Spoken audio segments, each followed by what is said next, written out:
Picture this. You're trying to fix your life, your career grind, your racing thoughts, your endless to-do list. And the harder you push, the more it crumbles. Stress piles up, anxiety spikes, nothing feels stable. What if the real move isn't more effort, but way less? What if you learn to handle the big stuff, your world, your mind, your path, like cooking a tiny, delicate fish? Barely touch it, don't overstir, let it come together on its own. When you do, the chaos quiets, inner demons lose their hold, you get calm, clarity, real strength that doesn't need proving, and results that flow without burnout. I'm about to break down this ancient flip on control that turns exhaustion into effortless power. Stay with me. Welcome back to the Boundless Sovereign YouTube channel, where perennial truths, modern freedom. We're in chapter 60 of the Tao Te Ching. I'm reading from the John Minford translation. Cooking a small fish. Ruling a great nation is like cooking a small fish. When all under heaven is ruled by the Tao, demons lose their spirit power. What power they have can do no harm. The Taoist ruler does no harm. Inner powers combine to return home to the Tao. And as with our daily tradition, I'm also going to be reading from the River Master's commentary. In the cooking of a small fish, the innards should not be removed. The scales should not be scraped off. Do not handle a small fish too much, in case it disintegrates. If rulers meddle, the folk are distressed. Similarly, if self-cultivation, the ruling of the person, entails unnecessary business, inner essence dissipates. When all under heaven is ruled with the Tao and the power, demons cannot cause harm. They cannot harm purity, nature, the soul of itself. The Taoist ruler, his subjects, and spirits at large, and all under heaven can thus enjoy a shared inner power. They all return home to the Tao.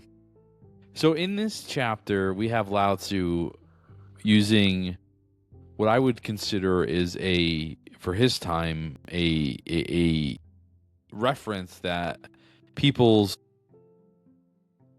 in ancient China would be able to understand. So he's referencing a small fish, and ruling a nation is like cooking a small fish. It's saying that to disturb the self, or to disturb the nation too much, to meddle, to act, to just be busy, forcing anything, that you take away from spirit power. And the spirit power, as this chapter goes on to talk about, comes from integration of the self, meaning the more aligned you are, heart, mind, and spirit, the more inner power you possess, and the stronger you are, and the stronger the nation is. And when you're aligned in the heart, mind, and spirit, you don't force. You don't act to act. You act only when the prompting of the heart and mind prompt you to. You're not acting from ego. You're acting from the place of stillness, the peace, the beingness. And when you act from this place, and I can give you example after example, that when you act from this place of non-forcing, that, I've said this before, life is but a dance. Spirit is but a dance. And I think it's really interesting that he references demons lose their spirit power. And in my mind, when I think about demons, I think about the negative force or the chaotic force. the chaos, the misalignment, the malignment. Excuse me. So that misalignment is in that negative energy. That's what we call demons, right? So when you're in alignment, heart, mind, spirit. In another chapter, it says that the Tao will protect the one that's in alignment. And so to be misaligned is to be open to negative or chaotic influence, which in this case we're calling that demons. It's chaotic influence. And to be aligned, mind, heart, spirit, you're protected. The spirit protects. The power grows. Your presence in the world emanates this power. And you see just magic unfold all around you. I'll tell you, I work for a large corporation in which I run one of their business units, if you will. And to employ this idea of inspired action, taking the next right action. And the only way I can do this is if I come from a aligned heart and mind and spirit. Follow the promptings of the heart and mind.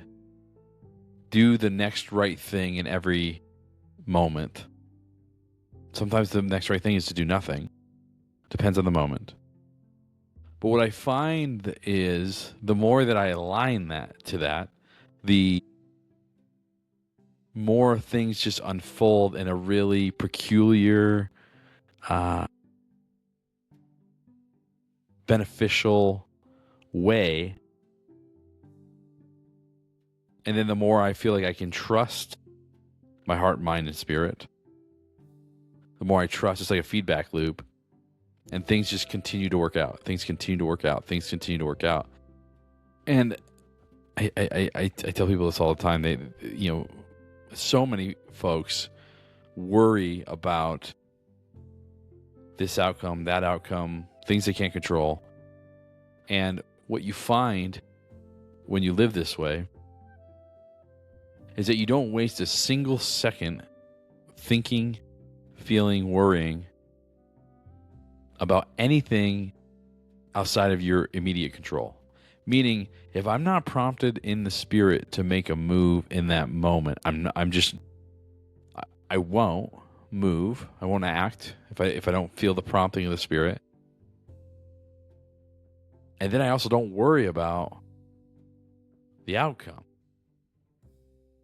Because again, I've as you continue to be aligned with spirit, to act in spirit, and to be continually kind of reaffirmed in spirit by seeing this positive feedback loop of I trust in spirit, my heart and mind are aligned to the promptings of the spirit, I do the things that feel right, the most right at the exact right moments, and then things unfold naturally in a way that's always for the highest good of all involved.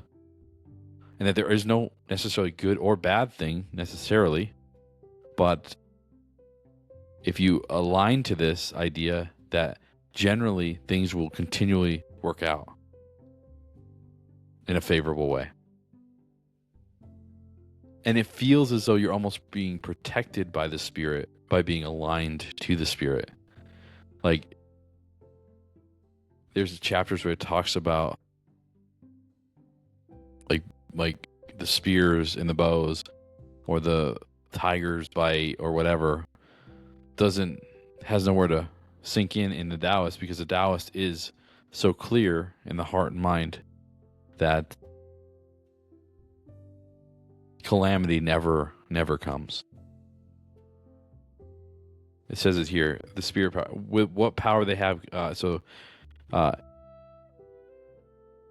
Demons lose their spirit power. What power they have can do no harm. The Taoist ruler does no harm. inner powers combine to return home to the Tao. It's saying that the alignment to the spirit protects you from harm. Listen, I hope this chapter resonated with you. This is one of actually. When I first read this, I thought, cooking a small fish. What are we talking about here? But this is a big one, and it's if you can live your life this way, I'm telling you, you'll be better for it. So, thanks for listening. Please like and subscribe to the channel if you're getting something out of this. We certainly appreciate it. We want to get these videos out to more people. This is chapter 60 of the Tao Te Ching. We'll see you in chapter 61 of the Tao Te Ching.